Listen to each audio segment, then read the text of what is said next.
Welcome to On the Bubble Podcast, episode 119. I'm your host, Boss Jay Wood, and with me is my co-host, Yuki Lee Bender. Today, we're going to be talking about the BnR announcements that happened earlier this week and our thoughts on it. Do you have anything to say before we start talking about our main topic today? I've been playing a little bit since the bans. It seems like a fairly large shakeup, so we'll kind of give you our initial thoughts, but I do think a lot is changing. Both because of the bans and because of the new set. So it's a pretty exciting time for Fab as we move into Super Slam release. And I guess before we move on to the main topic, I'll just say shout out to all of our patrons. We really appreciate what you do and that you get back to the show. We couldn't really be making the content that we're making without you. So thank you so much to all of you. I believe the Bolton How to Play guide just got released as well. So that's up on Patreon if that's something that interests you, as well as a whole bunch of other content for our subscribers. Also, I do have a bit of an announcement that can really apply to any of our podcast listeners. So I am sponsored by a store in Toronto called Invasion. I have been for quite a while. And they are pretty much the biggest store in Canada as far as Flesh and Blood goes and singles and all of that. As of now, there is a discount code that anyone can use. So patrons, listeners, your friends, whoever, whenever they purchase online from Invasion, that code is YLB5. So if you're looking to buy singles from Invasion, check them out. I'd encourage you to do that. And you can use that code to let them know that we sent you there, and kind of helps show the sponsor that we're giving back to the store as well. So yeah, if you want to do that, good deal for you guys, and it helps us out as well. So YLB5 at Invasion for 5% off.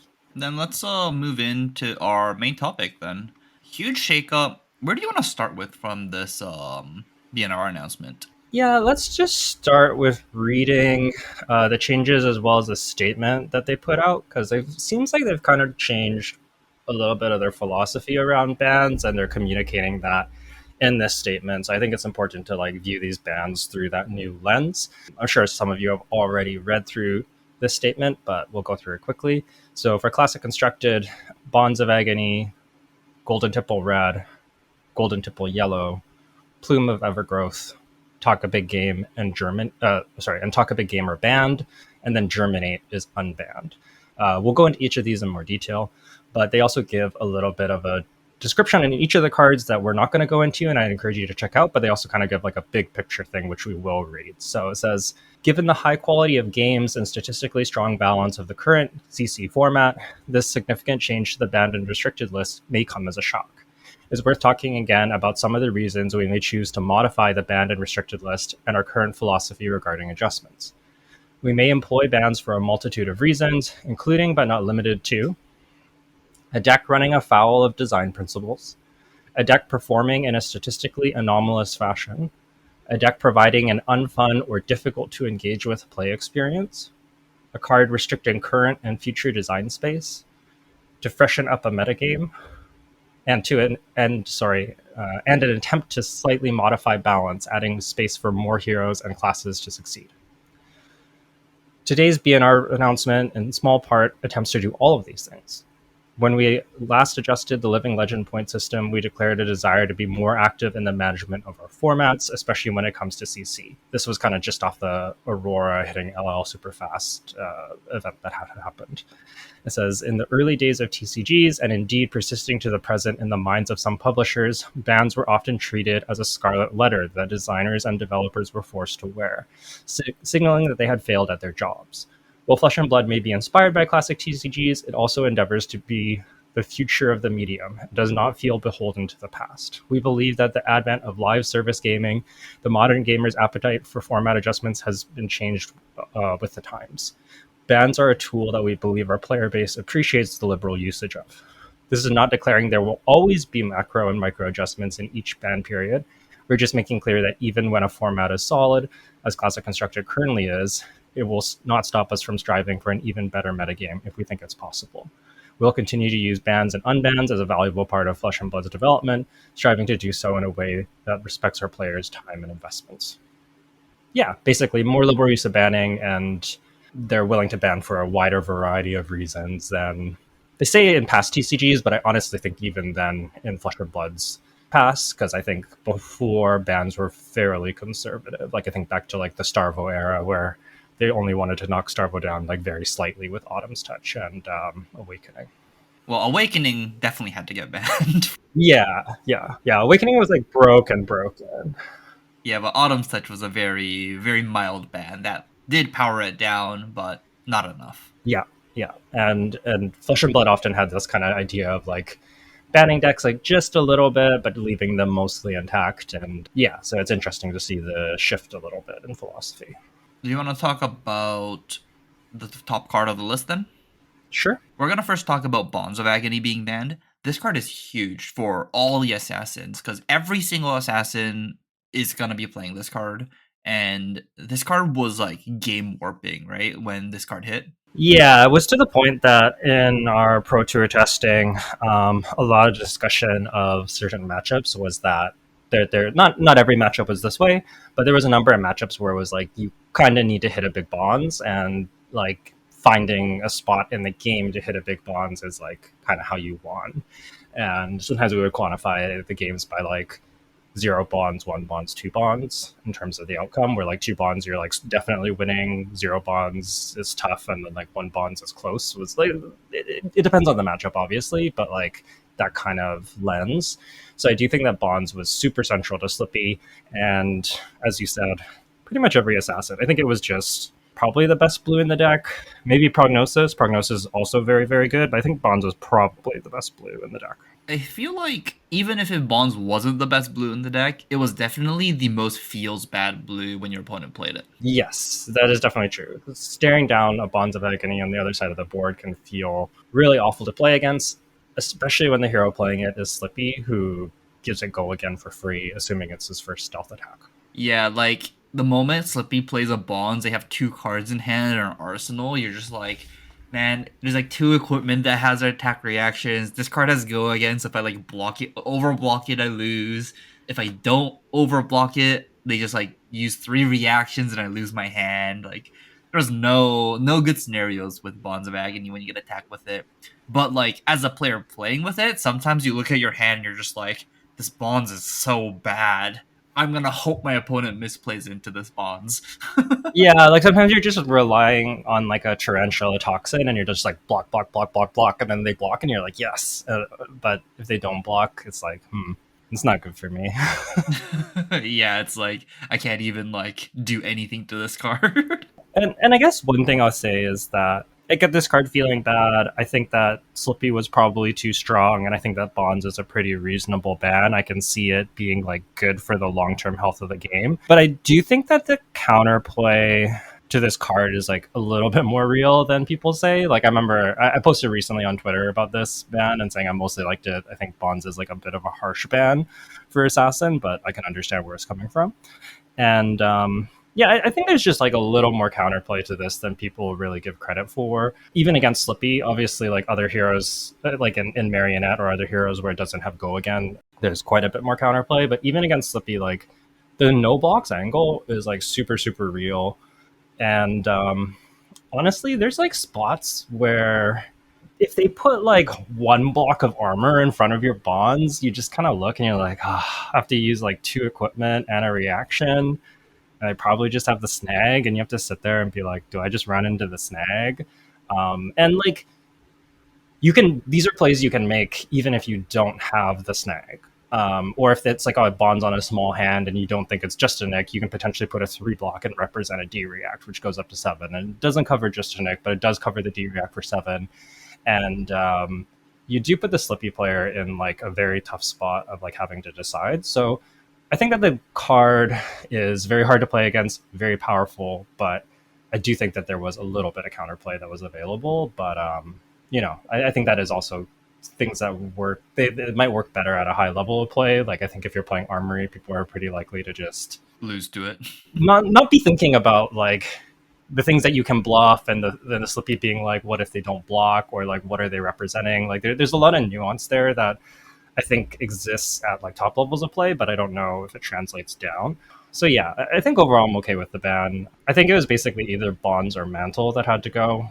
Mantle would definitely be the softer ban, because I think the really unfair thing was turning stealth attacks into bonds at reaction speed, and there's like virtually no counterplay besides like drawing your Shelter of the Storm on the turn that they flick. And like that, to me, like that felt like the really, really problematic part of the deck. I can also see them just being done with bonds. Like Assassin's been on top of the meta. Bonds has been central to every assassin. I don't know if the class really survives this ban. Like it's not deleted, but I don't really think it's at the top of the meta anymore as a class.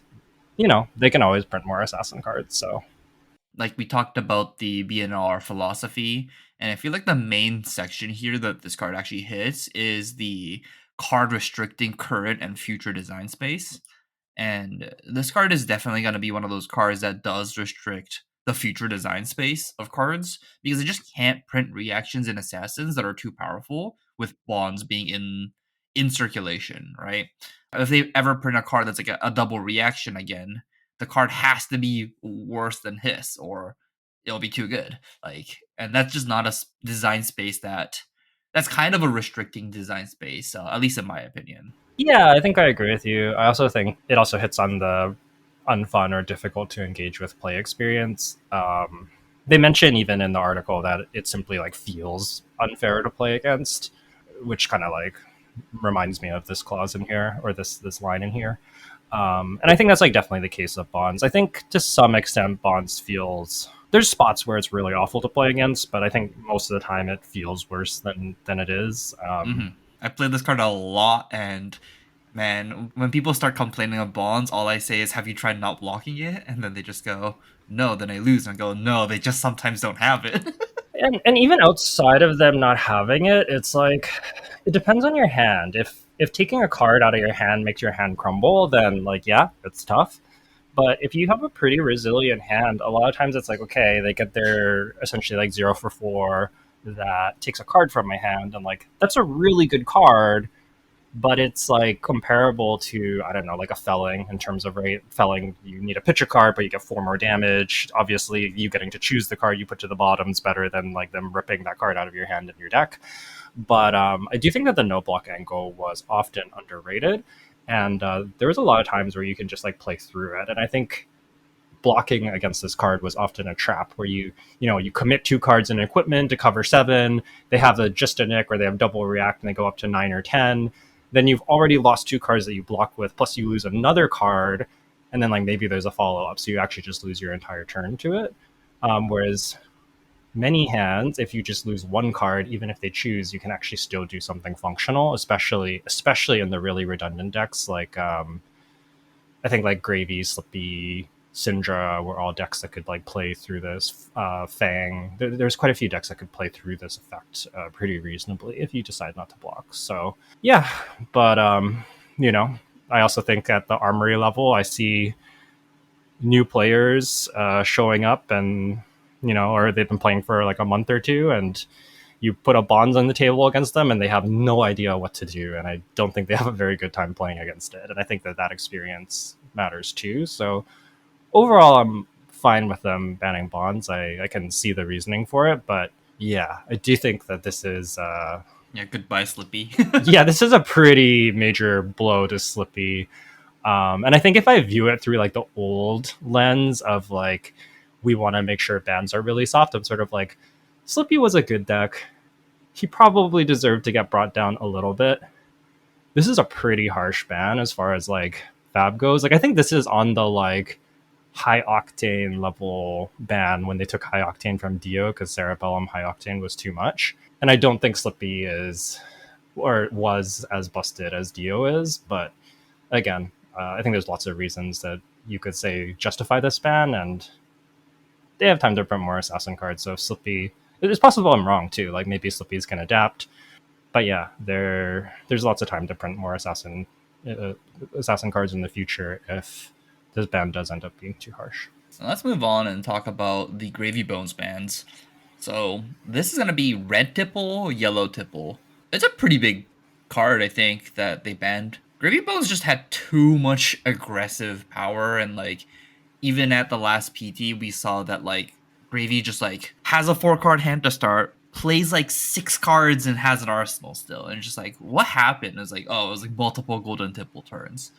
How do you think gravies will adapt to this ban? Because it's like most decks are playing both red and yellow, right? Yeah, decks. It was very standard for decks to be playing red, yellow, and blue, and then also port side exchange. So essentially, like 12 of this effect, and it sort of has like a multiplicative effect where you get the gold from the tipple, you save a gold from potentially having to activate Gravy Bones to get the ally in graveyard, and you also get a free hook activation because you get the gold for free. Like not for free, but you get the gold guaranteed, so then you can hook, and even if they block out the hook, you don't lose the hook.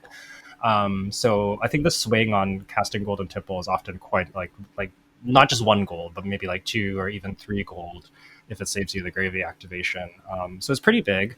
And like you said, most of the really big gravy turns are off the back of multiple golds. So I do think this nerfs the deck considerably. I'll say this.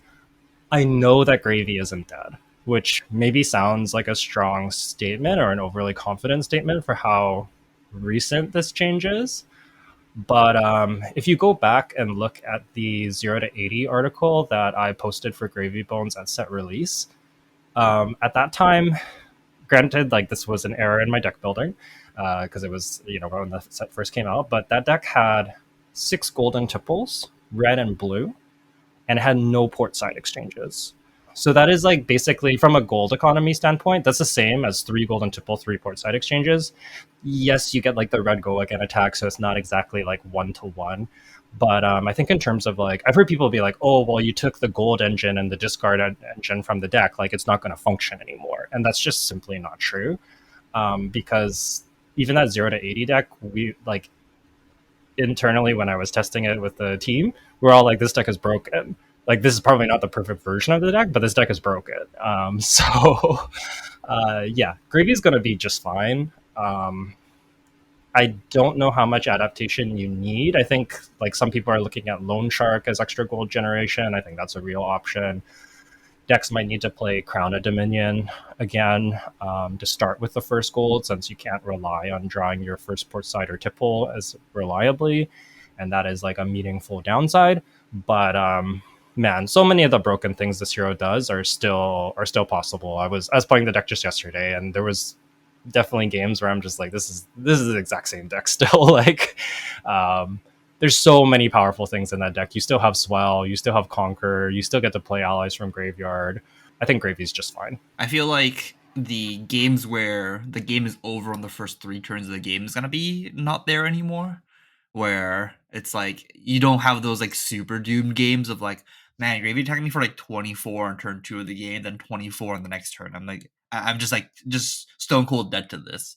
Is gonna stop happening. Yeah, it'll happen a lot less at the very least, and yeah, I think it's like a consistency hit to the deck a little bit, which is probably good. Yeah, and I think it will make him like a little bit weaker, pretty much across the board. That being said, I also think that Gravy is a deck that we haven't finished solving how it should be built and how it should be played. It's just a very complicated deck.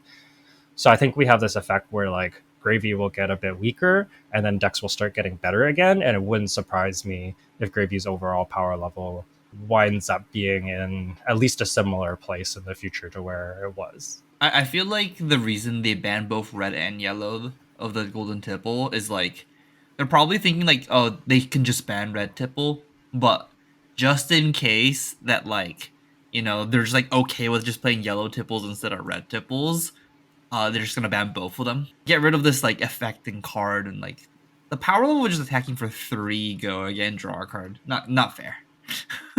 Yeah, yeah. And this gold always translated into card advantage later because you have so many extra resources from like the swells and the charts that you just wind up with some turn where you're like, I'm going to crack a bunch of gold and just get real card advantage. And just having so much flexibility to shape his hands and like choose when to like dig and get extra resources and extra cards just gave him a little too much flexibility. And honestly, Gravy still enjoys a lot of that flexibility, but you have to work a little bit harder for it, and you need to be a little bit more sparing with your gold, which I think are good things. And for anybody looking, I know a common talking point is people looking at the win rate of Gravy, and I think that Brian's description of this ban actually hits the nail on the head, where Gravy is like a weird deck where if you look at the win rate and you look at it played by most players, the deck seems reasonable.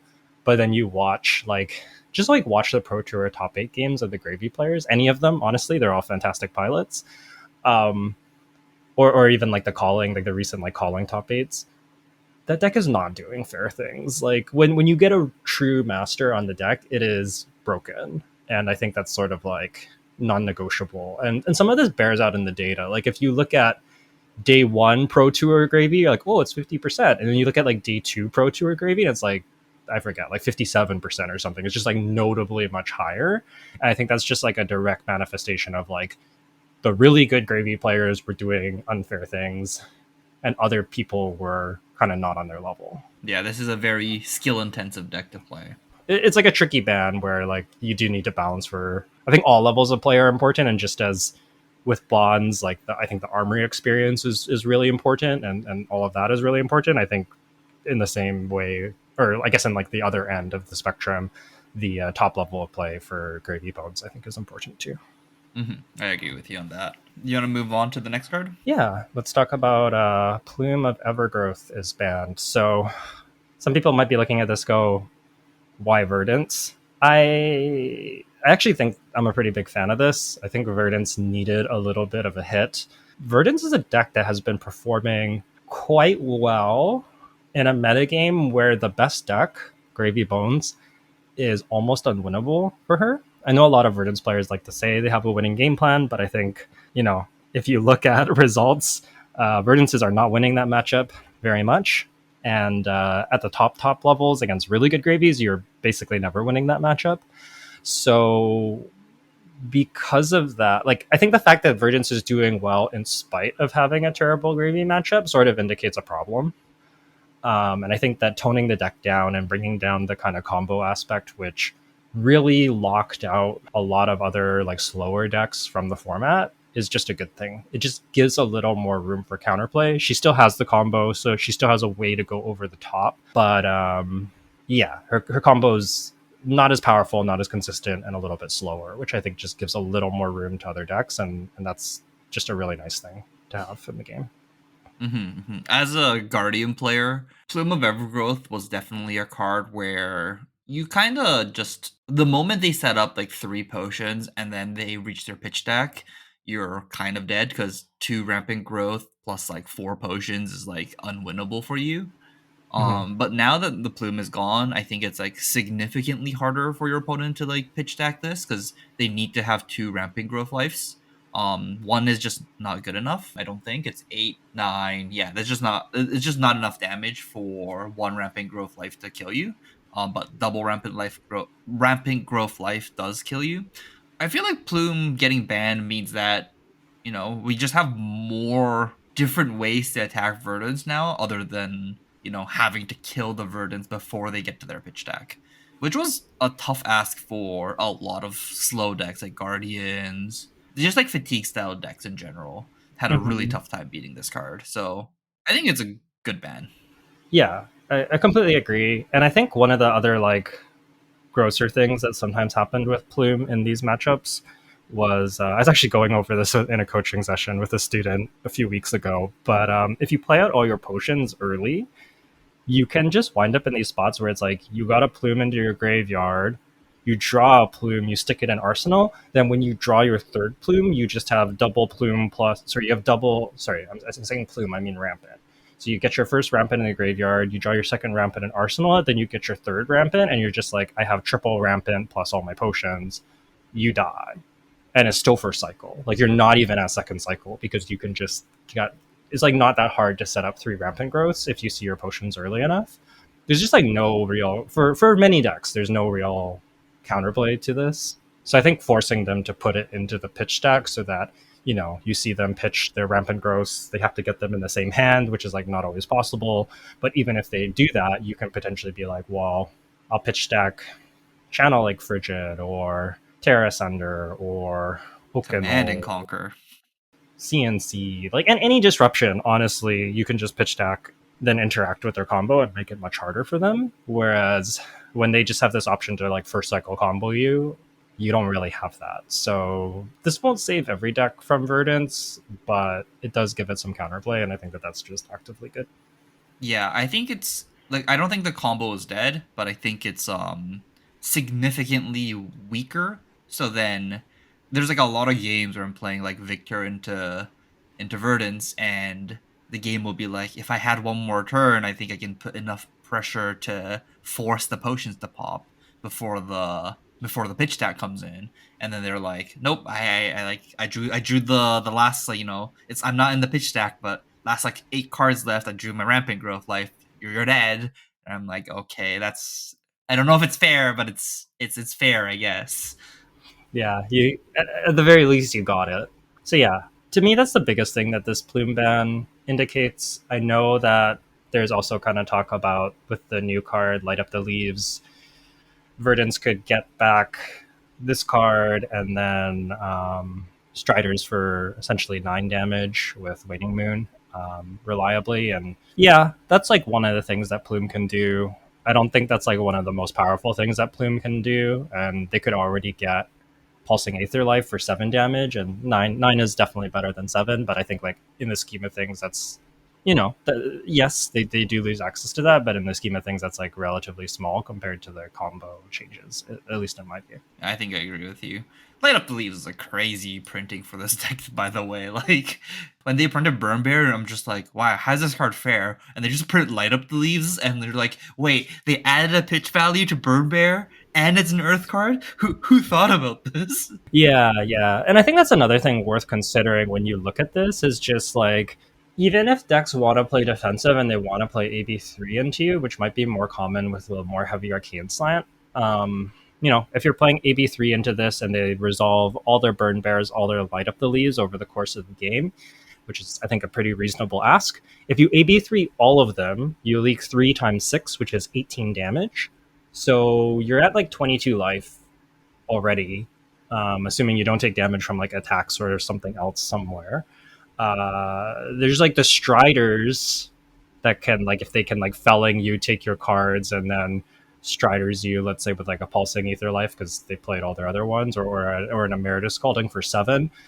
That's already like 15 life left. So I don't think Verdance is going to have trouble closing games, and in some ways like the combo threshold that the deck needs is greatly reduced because have so much chip damage from the big spells. Like you don't, even if the deck is blocking a lot, even if they have some life gain, like you just don't need as much of a combo because over the course of the game you'll essentially get them like 9 lower off the back of the 3 extra copies of Burn Bear.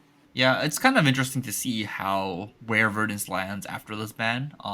But definitely her good matchups becomes a little bit worse. I don't think her bad matchup changes at all, right, with this banning? No, I don't really think so. I mean, I guess if you're trying to fatigue, losing this is worse because you could, like, I'm thinking Gravy, trying to fatigue Gravy, because you would plume back a spell and then try to, so that you could Striders down the ally. That being said, I kind of think Verdance's Gravy matchup might actually just be better now. I think that as Gravy's got better at the deck and more aware of Verdance's fatiguing them, this strategy was just honestly not all that effective, at least against like very, very strong players. And I think that people were finding that just trying to kill them was not good, but maybe the better strategy. And I think, I could be wrong, but I think that the extra set of 6 power spells might give you some ability to just kill them and use some of the Verdance pings and life gain to try and stay alive long enough that you just kill them outright. Especially since Gravies are largely running AB1 in the matchup because all of their equipment is so good. And if you get them to run AB3, that's like another loss for that deck in addition to the tipples. So I doubt that the Verdance matchup is like great into Gravy, but I kind of wonder if it's like playable now, like an unfavored but you can win kind of matchup. This is all conjecture. I haven't actually played, but it wouldn't surprise me if Verdance has a little bit of game into Gravy now. That's sort of what I think, but it needs to be tested. Fair enough, fair enough. Then do you want to talk about the last banned card? Yeah, Talk a Big Game is banned. I think they basically said that with the cards coming in Super Slam, Talk a Big Game was a little bit ridiculous. And we haven't seen all the cards, but given the aura focus of the set, as well as these auras being, at least some of them being auras of suspense that have like kind of a countdown before they go off, so you can potentially stack multiple of these on the same turn. This kind of makes sense. Like, for example, your Pleiades, let's say you set up two Guardian auras that, I don't know, come in for +5. This seems like a reasonable number for them to come in based on what we've seen out of previous Guardian auras. Well, you get +10 to something. Let's say you come in with like a 10 power attack like a Thunderquake, or, she probably has better things, but let's say you come in with a Thunderquake. You're coming in for 20. They can block with 2 cards. So that's like 6. If they have a D-React in Arsenal, that's 10. No, they can't. Well, they Confidence is can't. 2 cards. You're right. 2 cards. It's 2 cards. It doesn't care about Arsenal. So they can block 8 if they have like 2D-Reacts. Yeah, it's eight at most, not including block cards, because they can Yeah. technically put like if they're playing block cards, they could play their whole hand down if you're insane. Right. So if they have block cards, okay. But otherwise, yeah. What's interesting about this is like, or like what's really powerful about this is you can basically be like, okay, 8, like you can block a maximum of 8 if you have 2D-Reacts. I'm gonna look at your armor. You have 4 armor, so like you can cover 12. Well, I'm just gonna No, name. I don't think you can use armor with Can you confidence not use either. armor? It's 2 cards, 2 non-block cards. Let me double check this. Okay, I need to do my research. The more you talk about it, the stronger this card gets. I see. Yeah, I already thought it was broken because I was like, you give like equipment and you give like 2 D-Reacts. He has more than 2 non-block cards. Yeah, I'll just read the confidence token fully. So confidence, it's a token aura that says at the start of your turn, destroy this. Then the next attack action card you play this turn can't be defended by more than 2 non-block cards. So this includes equipment, this includes defense reactions. Yeah, so everything. It's 2 cards that you can put, 2 pieces of cardboard you can put in front of that card. Include that's a non-block card. So you can put as many block cards as you want with it. Okay, so yeah, you have 2 D-Reacts, you block 8, you name 12, you get 12 mites. Hey, you can even play around like Oasis Respite and name 8 and be like, oh, maybe they cover 12 because they have like Oasis or they have like a unmovable in their arsenal plus a D-React. You name 8 and you get your 8 mites from your blue. Like that's so dumb. There's so much, especially considering then you can potentially loop it. Like you get 8 mites, so the next turn, what do you have? You have a giant attack, and if you can get another confidence token and you draw another Talk a Big Game, you can just do the same thing again. So yeah, I can see this getting pretty out of hand, honestly. Yeah, it's fair. I kind of, because like not all the cards are spoiled, and like we don't really know if this card would have been like, you know, the Zephyr Needle level card as they said in the article. I kind of wanted to play with this even just like in the testing period just a little bit, but you know what? I guess it's fair. They banned this before we even get to test with it. Maybe LL it will be a thing.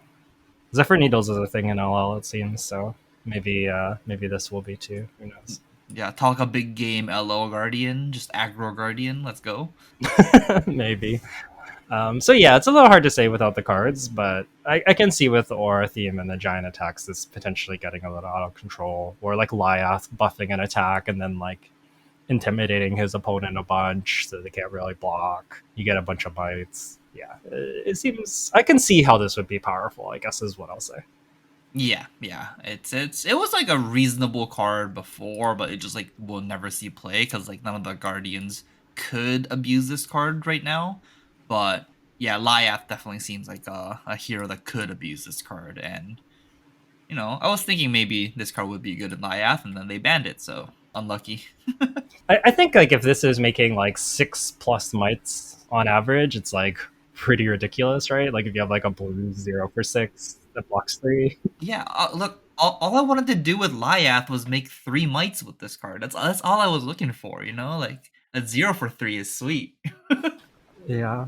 I mean, I think if that's what it's doing, this card's pretty fair. But also, mites are really sick because you can put them on hit. Like you can make a giant CNC on your next turn or whatever. Yeah, that is true. Okay, enough about talk a big game. So the unbanned card from this list is Germinate. I think this is a good unban. Florian has basically gone extinct. I don't think it's because of the Germinate ban that he went extinct. I think it's because Verdance beats him up and also Gravy Bones beats him up, and those are two meta decks. And that's just that's tough. That's really tough. And Verdance honestly does a lot of the things that Florian does, like a lot of like the slow decks that you can beat up, or before you could beat up with the Germinate endgame, you could beat up with the Verdance combo. So I think that's kind of why we saw a big falling off of Florian. So I think giving him this tool back is good, because you do kind of look at Florian and you're like, why does he have Germinate ban? This guy's not doing anything. And I honestly, this definitely makes the deck better. You get a blue Earth 3 block that is a really strong endgame in long matchups. It definitely makes the deck meaningfully better. I kind of still don't expect Florian to be a meta deck, though, unless things shift a lot with Super Slam. But, I don't expect Florian to be all that strong. If Guardians start to rise, then maybe this unbanning is huge, Mm-hmm, mm-hmm. because I can't imagine if I'm playing like a semi-defensive Guardian that I can ever beat a Germinate. So yeah, it'll be interesting. It was yeah, Germinate's back. Look, they banned the plume, and I'm just like, yeah, I can finally beat all the Earth heroes, and they bring back Germinate. I'm like, okay, I can't beat Florian, and I can beat Verdance now. It's like I don't know if it's like at least give me time to like beat both of the Earth heroes and not have to worry about Earth heroes as Guardians. A reasonable take, yeah. So if you're playing a slow deck, this makes your Florian matchup a lot worse. I don't know how good slow decks are right now with Gravy, but who knows? Hey, Gravy lost a little bit of speed, so maybe we have a couple more turns to get rid of all the allies. That's true. That's true. It's definitely possible. So yeah, maybe this will do something. We'll have to keep an eye on this, but my guess is this might be the lowest impact change of all the changes on the list. Oh, I'm so ready for that take to be so wrong and be like, oh, every single top eight's like 8 Florians. Yeah, And then every matchup comes down to who resolves the fourth Germinate. I don't know if that will happen, because I don't think that the Florian mirror usually went that way. But yeah, who knows? Maybe Florian could be very good. Maybe I'm wrong. Happy to be wrong. We'll see. We'll keep an eye on this, and maybe we'll remember. And if we don't remember, listeners, feel free to point it out in the comments or in our Discord or wherever. Happy for you to comment if I got this wrong. I guess I say we, but I guess it's really me being like, this doesn't really matter. I guess the last little thing to note for this BnR announcement, at least for CC, is that the next BnR is on Monday, November 3rd, effective November 10th. This means it's right before Worlds, isn't it? Yeah, this is a week before Worlds and will be effective for Worlds. So there is a chance that they will do a shakeup right before Worlds. I think having a BNR before Worlds is a good idea in case they need to make changes. That just makes a lot of sense. I have heard that some people are unhappy about it being a week before Worlds. Honestly, I'm kind of okay with it. It could be 2 weeks before Worlds. That'd probably be a better experience for the people playing Worlds, but also like, it's LSS's tournament, and if they want to shake things up and make us deal with it, I think that's kind of their right. And if they think that will be more exciting for the viewers and everyone else, they can go, well, you're supposed to be the best players in the world, figure it out. And personally, I'm fine with that. So that's like kind of my stance on this. Granted, I am somebody that will basically probably have the full week before Worlds to test. So this does probably benefit me. And if you're working and flying in, that's probably much harder. But I'd be okay with them moving it to 2 weeks. But if they think 1 week is the thing that is best for like overall, like the viewers and everything, and the most exciting, I'm okay with that too. Fair enough, fair enough. I love LSS for doing this. They're just like, yeah, we're just gonna put all of these like high level players in a blender and like, just make them suffer to the maximum. I would love it if they banned like 12 cards in this next BnR announcement. I would love that so much. 12 might be too much, but I kind of like when they do the shakeups, or at least like the potential shakeups, like they release the armory deck right before, and then you get to hear like, I enjoy listening to people like despair over the lack of time and everything. It's just like that sounds so mean. I just find it entertaining because everybody like complains, and then the tournament happens, and it's like I don't know. It was kind of fine. Like I guess it was stressful. I can relate to that, but also like everybody's in the same boat, and it is what it is. I don't know. Yeah, I think as long as people don't get information about the BNRs beforehand, it's all good. You know, like as long as every single player playing in the tournament is the same playing field, I think it's all fair game. Yeah, yeah. There is like a certain amount of like I don't think you can go less than a week because people need like time to like have the right cards and everything. So like I think if it's like any less than a week is like pretty bad, but a week, I don't know. It's fine. Exactly, it's fine. It's fine. And if you think that you would rather this be 2 weeks, I think that's fair. I think 2 weeks is also fair. I don't know. I kind of personally don't super care about this. I just like that there's a BNR before Worlds. I think that that's a really good thing. And if it's a week or 2 weeks before, I don't personally care. But Did you want to touch the living legend ban of Deadwood Dirge? Sorry, unbanning of Deadwood Dirge.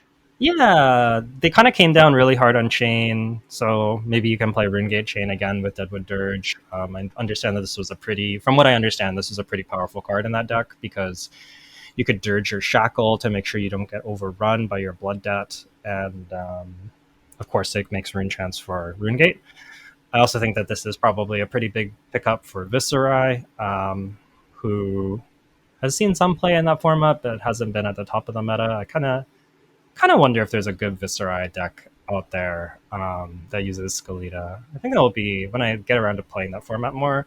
Viserai is high on my list of decks I want to play because I really liked playing Viserai, especially with Scalita back in the day. It was like one of the more fun Flesh and Blood decks. It's just got to do such busted stuff. I just wanna go like Mordred Tide, Swarming Gloomveil, Revel, Scalita Sonata, draw a billion cards. I just want to do something like that again.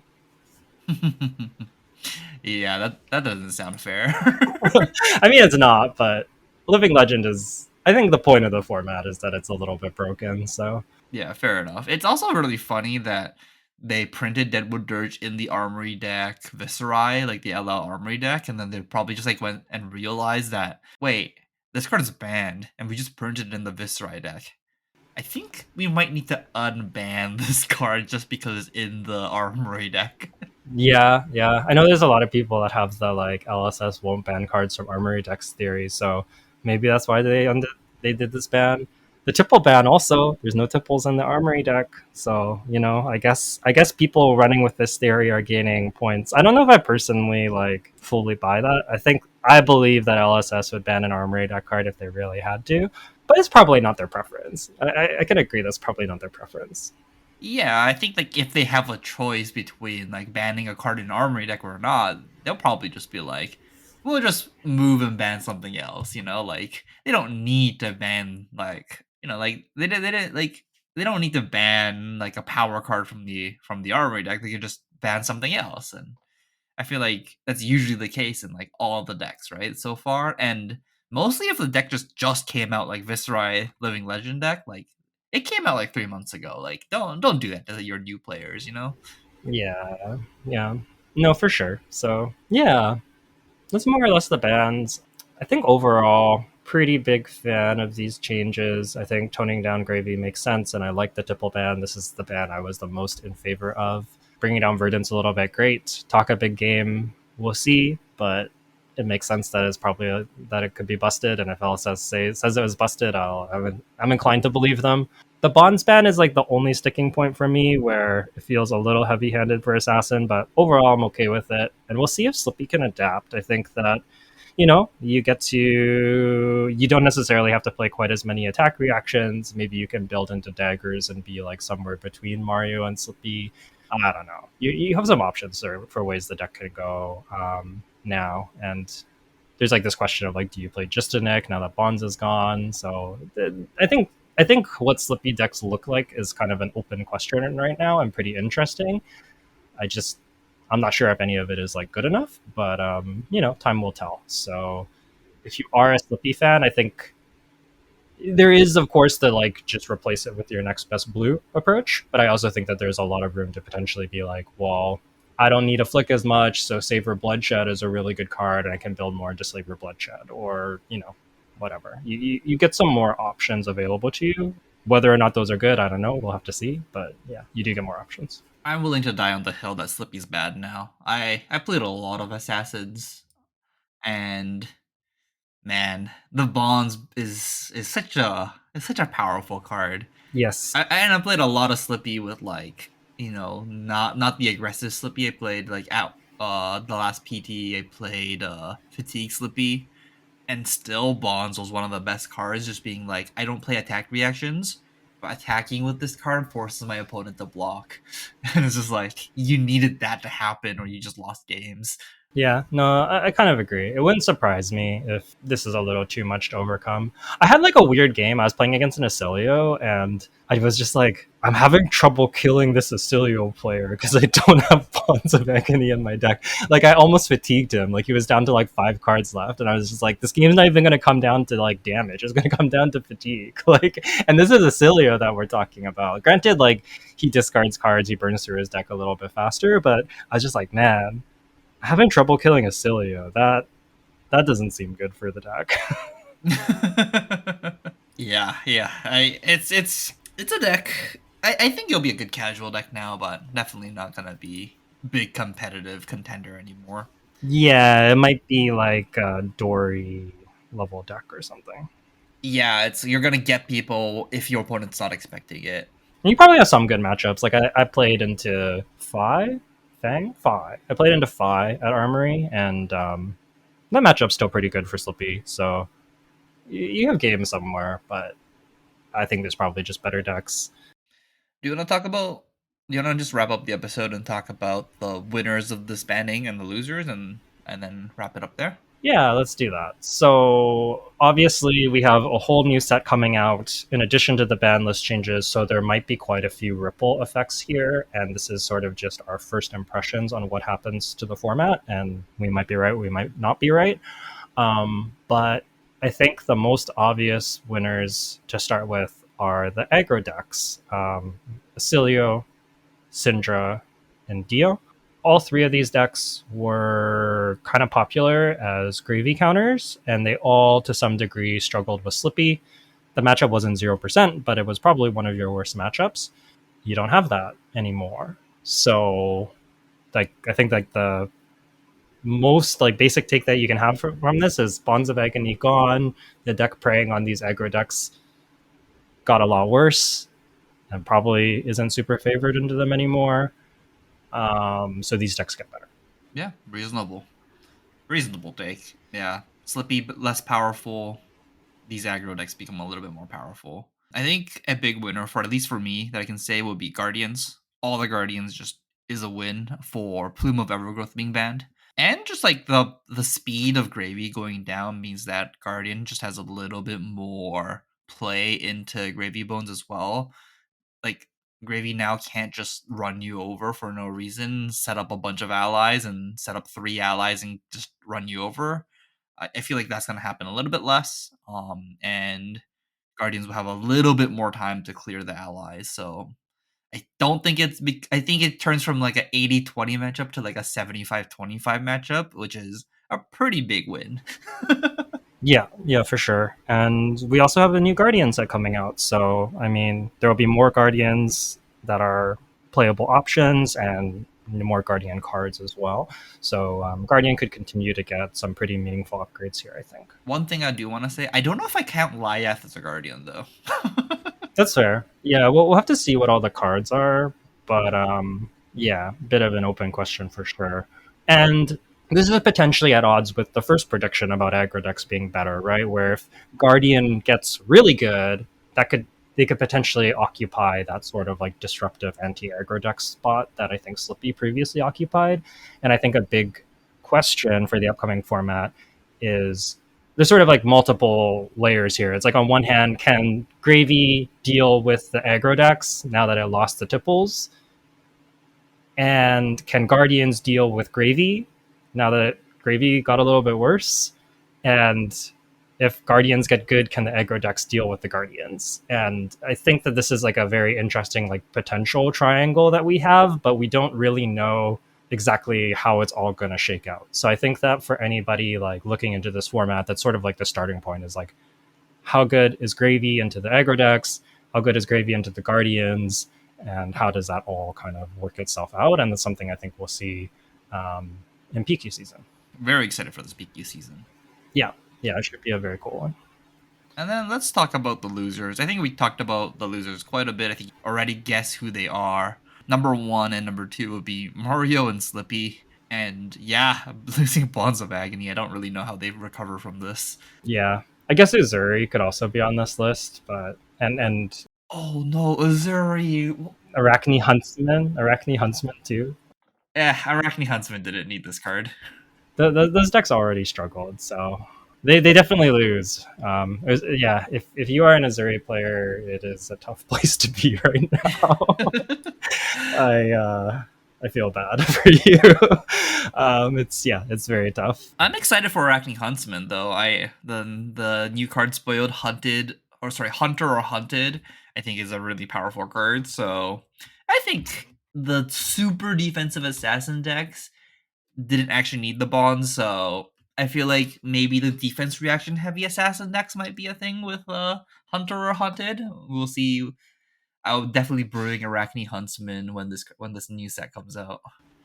I was talking about this spoiler with a few people, and I was just like, they were talking about like, oh no, like who's gonna play this card, blah blah blah, and I'm like, I know who's gonna play this card. It's gonna be Jay. Yeah, this card's insane. Like, look, okay, I want to talk about this card right now because like this card's sweet. Okay, Hunter or Hunted is a blue pitch 3 cost assassin defense reaction that blocks for 4, and it reads: when this defends, name a card. The attacking hero reveals the top card of their deck. If it's a name card, banish it. Search their hand, deck, and arsenal for up to 3 cards with the name and banish it. Then they shuffle. Contract: while this is defending, your contract to banish opponent's cards with the name with card with a chosen name. Whenever you complete this contract, you create a silver token. So in Arachne Huntsman, when you play this card as a defense reaction, you get a look at the top card of your opponent's deck, and then you can just name that card. So you're guaranteed to hit on this card, and then you're most likely making 2 to 3 silvers off this.